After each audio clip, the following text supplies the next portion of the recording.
पूरे देश में इस समय चुनावी माहौल है। ऐसे में बीजेपी राजस्थान में हैट्रिक का दावा कर रही है और इस बार 400 कहती हुई नजर आ रही है। तो वहीं राहुल गांधी भी चुनावी मंचों से कह रहे हैं कि इस बार मोदी जी प्रधानमंत्री नहीं बनेंगे। इन तमाम मुद्दों पर क्या कुछ कहना है बीजेपी के वरिष्ठ नेता राज्यसभा सांसद घनश्याम तिवारी जी का।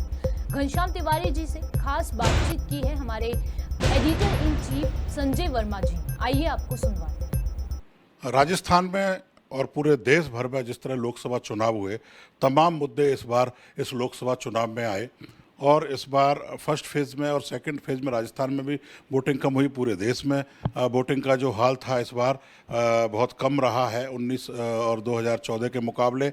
और तमाम मुद्दों पर क्या क्या मुद्दे रहे, उन मुद्दों का इस बार मतदाताओं पर क्या असर पड़ा है और प्रदेश राजस्थान में जिस तरह 14 और 19 में 25 की 25 सीट भाजपा ने जीती थी, इस बार क्या होने वाला है और देश में किसकी सरकार बनने वाली है, इस पूरे मुद्दे पर बात करने के लिए हमारे साथ हैं राज्यसभा सांसद और भारतीय जनता पार्टी के वरिष्ठ नेता घनश्याम तिवारी जी। उनसे बात करते हैं कि इस बार क्या होने वाला है। तिवारी जी, आपका बहुत बहुत स्वागत है पॉपुलर टीवी में। जिस तरह से वोटिंग हुई है पहले, दूसरे, तीसरे चरण की, उससे क्या लगता है देश में क्या होने वाला है? देखिए, पहले चरण का जो मतदान था उस मतदान में इंडी गठबंधन और विशेषकर राजस्थान में कांग्रेस पार्टी, इन लोगों ने अपनी चुनाव के पहले ही पराजय स्वीकार कर ली और इनके वर्कर्स और इनके समर्थक मतदान के लिए निकले ही नहीं। और भारतीय जनता पार्टी ने पहले ही बूथ स्तर पर अपनी सारी तैयारी करके कार्यक्रम किया और इसके कारण से कम मतदान की हानि कांग्रेस को होगी और भारतीय जनता पार्टी राजस्थान में फिर 25 की 25 सीटें जीतेगी। लेकिन कांग्रेस का कहना है, कांग्रेस इस बात से उत्साहित है कि बीजेपी का मतदाता नहीं निकला, इससे वो 13 सीटों पर इस बार राजस्थान में जीत रहे हैं और बीजेपी की जो हैट्रिक है इस बार रोकने का काम कांग्रेस कर रही है। कांग्रेस पार्टी का ख्याली पुलाव है। मैंने सब जगह मैदान में देखा है कि जो कांग्रेस जिस सीटों पर गिनती कर रही है वो सीटों में कहीं भी कांग्रेस आसपास ही नहीं है। और फिर दूसरी बात है कि 3 सीटें तो उन्होंने अपने आप ही छोड़ दी। एक सीट तो उन्होंने छोड़ दी नागौर की, एक छोड़ दी उन्होंने सीकर की, एक छोड़ दी उन्होंने बांसवाड़ा की। वहाँ लड़े नहीं तो वहाँ इनके वर्कर निकले ही नहीं, वो उनको चाहते ही नहीं थे। इसलिए सारी स्थिति में साफ है कि राजस्थान में तीसरी बार लगातार 25 की 25 सीट भारतीय जनता पार्टी को मिलेगी। इस बार जो लोकसभा चुनाव राजस्थान सहित पूरे देश में जो मुद्दे रहे, वो मुद्दे इस बार जनता के बीच में पूरी तरह ना तो बीजेपी ना कांग्रेस नहीं ला पाई और लोगों का व्यूज़ बहुत अलग था। ये भी एक कारण जो राजनीतिक जो लोग हैं जो एनालिसिस कर रहे हैं वो बता रहे हैं। जिस तरह से कांग्रेस ने कहा अगर अब बीजेपी 400 पार हो गई तो संविधान बदल जाएगा, ST/SC का आरक्षण खत्म हो जाएगा, इसका भी असर बीजेपी पर होने वाला है। उधर मोदी जी ने जिस तरह बांसवाड़ा में कहा कि मंगलसूत्र फलाने तमाम मुद्दे रहे, तो इन मुद्दों का क्या राजस्थान के और पूरे देश के मतदाताओं पर क्या असर पड़ा 3 चरणों में? देखिए, अलग अलग चरण में अलग अलग स्थिति में मतदान हुआ। पहले चरण का जो मतदान था वो तो निश्चित रूप से राम मंदिर और मोदी जी की हवा के पक्ष में था। उसके कारण से एक षड्यंत्र करके इंडी गठबंधन के लोगों ने एक अफवाह फैलाई कि भाई 400 सीटें अगर आ गई तो ये आरक्षण खत्म कर देंगे, जबकि यथार्थ स्थिति लोगों को पता थी कि आरक्षण खत्म करते तो 10 साल तक इतनी पावरफुल सरकार रही है, आरक्षण को मजबूती दी, ओबीसी के आरक्षण के लिए कॉन्स्टिट्यूशनल संवैधानिक उनका पद क्रिएट किया। अटल बिहारी वाजपेयी जी ने SC/ST के ओबीसी उसका प्रमोशन में रिजर्वेशन किया और एकदम रिजर्वेशन को पक्का किया है। EBC को रिजर्वेशन दिया है, तो रिजर्वेशन कम करने का सवाल ही नहीं था, लेकिन ये अफवाह फैलाई गई। लेकिन इसके बीच में कांग्रेस का चुनाव घोषणा पत्र आ गया। चुनाव घोषणा पत्र आते ही सारी स्थिति बदल गई, क्योंकि कांग्रेस ने 3 बड़ी बातें चुनाव घोषणा पत्र में कही कि जिनके पास अधिक संपत्ति है उसको लेकर वो दूसरों को बांट देंगे, एक्स-रे कराएंगे उसका। दूसरा, उन्होंने एक खास बात ये लिखी कि अल्पसंख्यकों को अपनी इच्छा अनुसार भोजन करने की स्वतंत्रता होगी, जिसका साफ तात्पर्य था कि बीफ खाने की उनको परमिशन होगी। इन सब बातों को जब बाहर लाए तो ये स्थिति बदल गई। फिर जब उन्होंने कहा कि हम ज़्यादा जिनके पास है धन, वो पैसे लेकर हम गरीबों को बांटेंगे, किसको बांटेंगे? तो साहब मुसलमानों को बांटेंगे। तो ये जो सारी स्थिति थी, उससे फिर चुनाव का रुख और बदल गया और वो भारतीय जनता पार्टी के पक्ष में आ गया। एक और जो विपक्ष के लोग हैं, बीजेपी मोदी सरकार पर आरोप लगाते हैं कि चुनावों से पहले जिस तरह से ईडी का दुरुपयोग किया है, दो मुख्यमंत्रियों को जेल में डाल दिया, ये इस बार भी मुद्दा इस चुनाव में रहा है। इसका अब कोई बीजेपी पर असर पड़ने वाला है? देखिए, पहली बात तो ये है कि ईडी की स्थापना करी थी चिदम्बरम जी ने, पहले ईडी नहीं थी। दूसरी बात यह है कि जितनी कार्रवाई हुई है उनमें 97% लोग पॉलिटिशियन नहीं हैं, केवल 3.4% लोग राजनीतिक रूप से काम करने वाले हैं। और जो काम करने वाले हैं उनसे और सब लोगों से आज तक 1,25,000 करोड़ रुपए कभी जब्त नहीं हुए, पहली बार जब्त हुए हैं। अब ये बात करते हैं बंगाल में ईडी की, तो 58 करोड़ रुपए पार्थ चटर्जी के घर पर मिले हैं। ये बात करते हैं वहाँ की अपने झारखंड की, तो 25 करोड़ एक मंत्री के नौकर के यहाँ प्राप्त हुए हैं।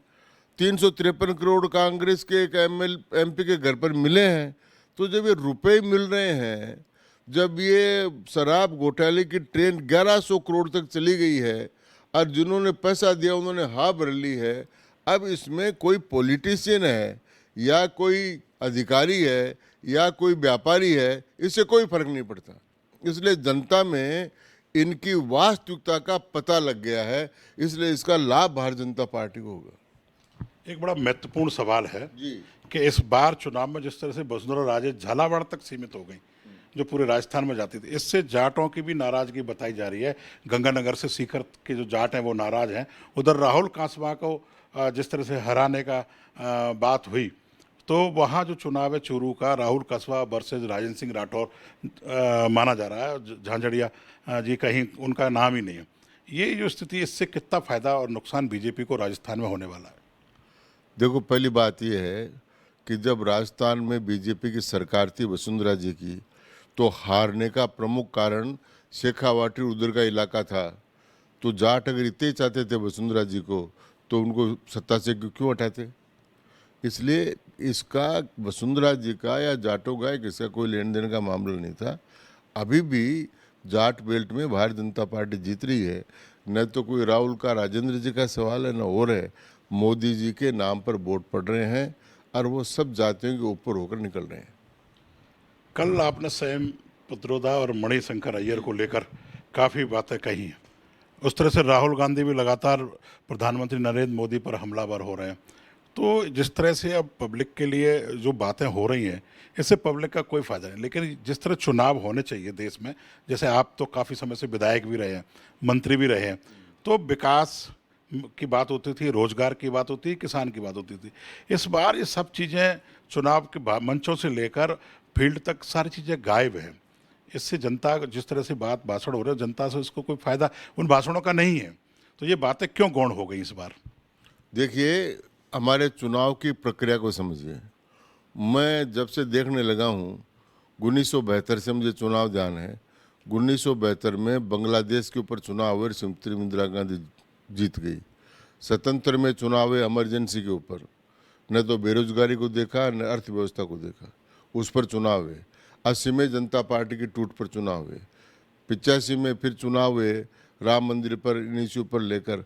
तो भारत में जो चुनाव हो रहे हैं वो हवा के साथ चलते हैं और ये मुद्दे उनके पीछे छुपे रहते हैं। तो इस बार भी जो चुनाव है वो इसी बात पर है कि मोदी जी का राम मंदिर, मोदी जी के अर्थव्यवस्था 10 नंबर से 5 नंबर लाना, मोदी के लाभार्थियों के किए गए काम, मोदी की अंतर्राष्ट्रीय प्रतिष्ठा, भारत की बढ़ती हुई प्रतिष्ठा, इन पर चुनाव है। इस चुनाव को नीचे उतारने के लिए कांग्रेस ने जाति गणना, कांग्रेस ने संपत्ति का बंटवारा, कांग्रेस ने अल्पसंख्यक तुष्टिकरण, ये मुद्दे बीच में डाल दिए। इन मुद्दे डालने पर यह तय हुआ कि इन मुद्दों का स्पष्टीकरण किया जाए। तो फिर इन मुद्दों का स्पष्टीकरण किया गया कि आरक्षण को अगर नुकसान पहुंचा रही है तो कांग्रेस पार्टी पहुंचा रही है। उसने कर्नाटक में सारे मुसलमानों को ओबीसी में डाल दिया, आंध्र में और तेलंगाना में धर्म के आधार पर 4% आरक्षण किया। तो आरक्षण कोई प्रहार कर रहा है SC ST OBC के आरक्षण पर, तो वो कांग्रेस पार्टी कर रही है। ये मुद्दा लाना जरूरी था, इसलिए ये मुद्दा आया। जहां तक भ्रष्टाचार का सवाल है तो वो सब फंसे हुए हैं। ये इंडी गठबंधन नहीं है, ये पारिवारिक प्रजातांत्रिक भ्रष्ट लोगों का समूह है जो अपने परिवार की संपदा, संपत्ति और राजनीतिक विरासत को बचाने के लिए इंडी गठबंधन के नाम से भारतीय जनता पार्टी से लड़ रहा है। सैम पैत्रोदा और मणिशंकर अय्यर का जो बयान है उसको लेकर कल आपने बड़ी बात कही। जी, सैम पैत्रोदा और मणिशंकर अय्यर दोनों कांग्रेस के प्रवक्ता हैं। वो कांग्रेस का विचार पुंज यानी थिंक टैंक है और ये कांग्रेस का मुसलमान प्रस्त व्यक्तित्व है। इन दोनों से कांग्रेस पार्टी बयान दिलाती है। सैम पैत्रोदा से पहला बयान दिलाया नस्ल के आधार पर, जब कांग्रेस फैल हो गई कि जातीय जनगणना बिहार में नहीं चली, जातीय जनगणना कहीं चली नहीं, जातीय जनगणना पर मध्य प्रदेश में वोट नहीं पड़े, राजस्थान में वोट नहीं पड़े, छत्तीसगढ़ में वोट नहीं पड़े, ये फैल हो गया। तो रेस उनका, भारत अलग अलग रेस है। Bharat is not a nation, ये राष्ट्रों का समूह है। ये दिखाकर भारत को टुकड़े टुकड़े जो गैंग के मेंबर्स हैं उनके वोट लाने के लिए मणिशंकर अय्यर से जानबूझकर कांग्रेस ने यह स्टेटमेंट दिलाया और फिर जो नुकसान होने लगा तो अपने आप को स्ट्रेटेजिकली उससे अलग कर लिया।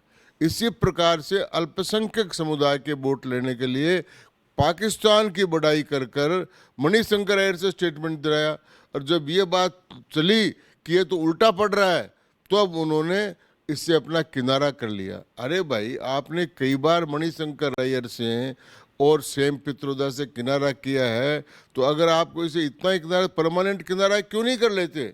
उसको ओवरसीज कांग्रेस का अध्यक्ष बना रखा है, बना रखा। तो ये स्ट्रेटेजिकली कांग्रेस अब काम करती है कि विभाजनकारी अर्बन नक्सलाइट्स के वोट लेने के लिए तो वो सैम पैत्रोदा का प्रयोग करती है और मुस्लिम समुदाय के वोट लेने के लिए वो मणिशंकर अय्यर का करते हैं स्ट्रेटेजिकली। तो ये कांग्रेस की स्ट्रेटेजी है और इसको जनता के सामने लाना जरूरी था, इसलिए मैंने बातें कही। अब आखिरी सवाल जी, अब लास्ट चरण का चुनाव रह गया, 4 तारीख को वोटिंग होनी है, तो इस बार जो 400 पार का नारा है, आप उससे आश्वस्त है कि 400 पार होंगे? देखिए, एक लक्ष्य निर्धारित किया है और मैं घूमा हूँ तेलंगाना में, मैं गया था तमिलनाडु में। मैं पहली बार देख रहा हूँ कि तेलंगाना में 17 में से अधिकांश सीटें भारतीय जनता पार्टी को आ रही। उड़ीसा में भारतीय जनता पार्टी का कोई कंपटीशन नहीं हो रहा है। बंगाल में संदेश खाली की इन घटनाओं के बाद में हवाकारों के एकदम बदला हुआ है। इसी प्रकार आंध्र प्रदेश में चंद्रबाबू नायडू के कारण से बदला हुआ है। तमिलनाडु में रामदास की पार्टी के कारण से एक बहुत बड़ा गठबंधन तमिलनाडु में बना है। उसी प्रकार से केरल में भी एक गठबंधन बनकर तैयार है। तो जहां पहले भारतीय जनता पार्टी नहीं थी वहां भारतीय जनता पार्टी को सीटें मिल रही है और जहां पहले थी वहां पर वो रिटेन कर रही है। इसलिए ये संभव है कि भाजपा 370 तक जाए और भाजपा का जो एनडीए गठबंधन है वो 400 पार तक चला जाए। तो ये थे राज्यसभा सांसद घनश्याम तिवारी जी, जो पूरी तरह से आश्वस्त है कि इस बार देश में मोदी जी के नेतृत्व सरकार बनेगी और जो 400 पार का नारा है वो पूरा होता हुआ आएगा। हालांकि 4 जून को परिणाम आएंगे, तब यह तय हो पाएगा कि बीजेपी 400 पार कर रही है कि राजस्थान की हैट्रिक को रोकने का काम कांग्रेस बीजेपी को कर पाई कि नहीं कर पाई, ये परिणाम आने के बाद ही तय हो पाएगा। कैमरा पर्सन राजेंद्र शर्मा के साथ संजय वर्मा, पॉपुलर टीवी, जयपुर।